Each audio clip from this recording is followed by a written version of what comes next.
5, 6.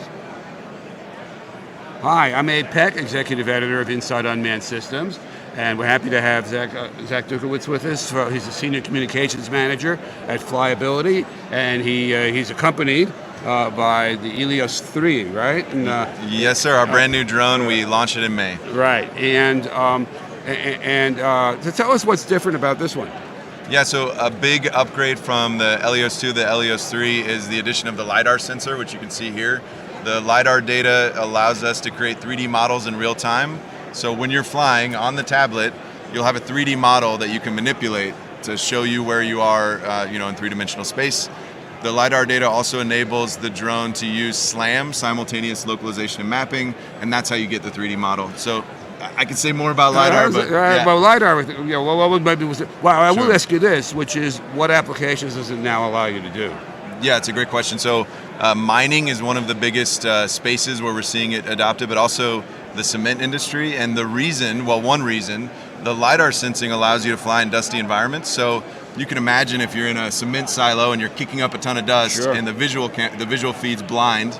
The LiDAR data, the 3D live map, you can see where the drone is in space. You can still fly, get all the data you need, even if you're blind. So visually. are you using someone else's LiDAR, or is this homegrown? It's from Ouster. It's an Ouster okay. OS32 LiDAR sensor. Yeah. Okay, great. And this is available now, right? It's available to buy now. We're not shipping just yet, but yeah, it is for sale. We get online, Yeah, right? yeah, It's a pre-sale. Exactly. And again, tell me a little bit more about how you see the end user employing it or deploying it, whichever you like better. Yeah, it's a really interesting time with LiDAR sensing. I think there's a lot of learning right now with adoption, but we're starting to see use cases cropping up all the time. The dusty environment flying is a big one, but also being able to ensure that you're getting full coverage. So we've had people tell us if you're inspecting a oil tank where you store oil on an FPSO, like an oil and gas, to make sure that you're getting full coverage in there for the inspection. With the Helios 2, ideally, right, you're not going into the tank because that's dangerous. Right. But we still have inspectors who have to kind of pop their head in and look to make sure the drone actually is getting full coverage because you're in this homogeneous environment. The 3D modeling allows you to know you got full coverage, so you don't have to go in there at all. So Inside Unmanned Systems has covered flyability before and Helios before. That's right. But for people who aren't quite familiar with you, talk about the cage.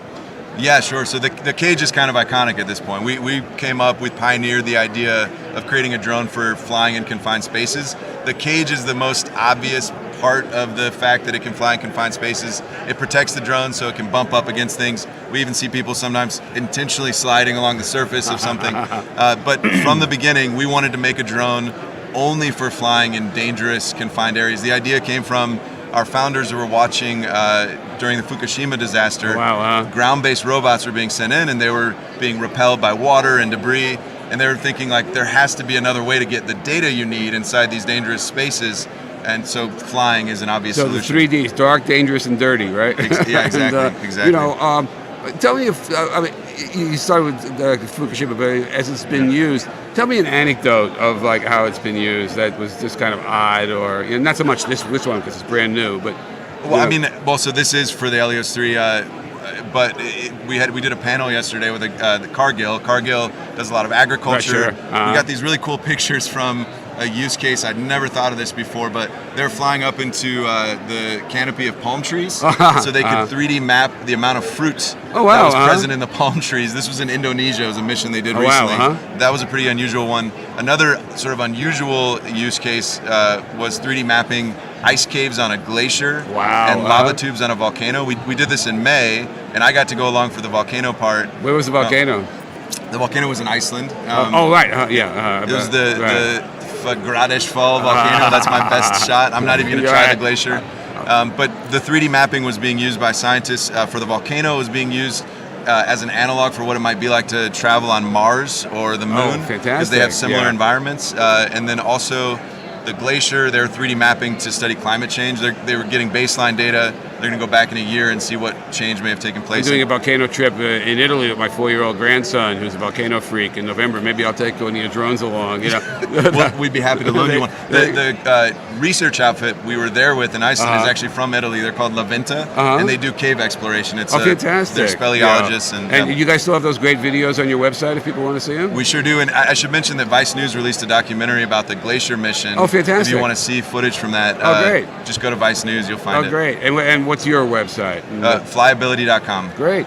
Zach, anything you want to add? We're flying the 3D. We're flying the Helios 3 live here. Right. Wherever we go, we're flying the Helios 3. If you want to show up and fly it, we have a big trailer. So come on out if you want to fly. And since we're live streaming, what's your booth number? We're pop quiz. 431, I believe. There you go. Close enough. You can hone in using. When you the walk sensor. into the convention center, we're There right you on your are. right in a huge trailer that says the Helios 3. Fly the Helios 3. There right you go. here, so. I was over there yesterday. It's worth the walk. Okay, Zach, thanks a lot. Good to meet you. Thanks for having me. I appreciate it. Okay.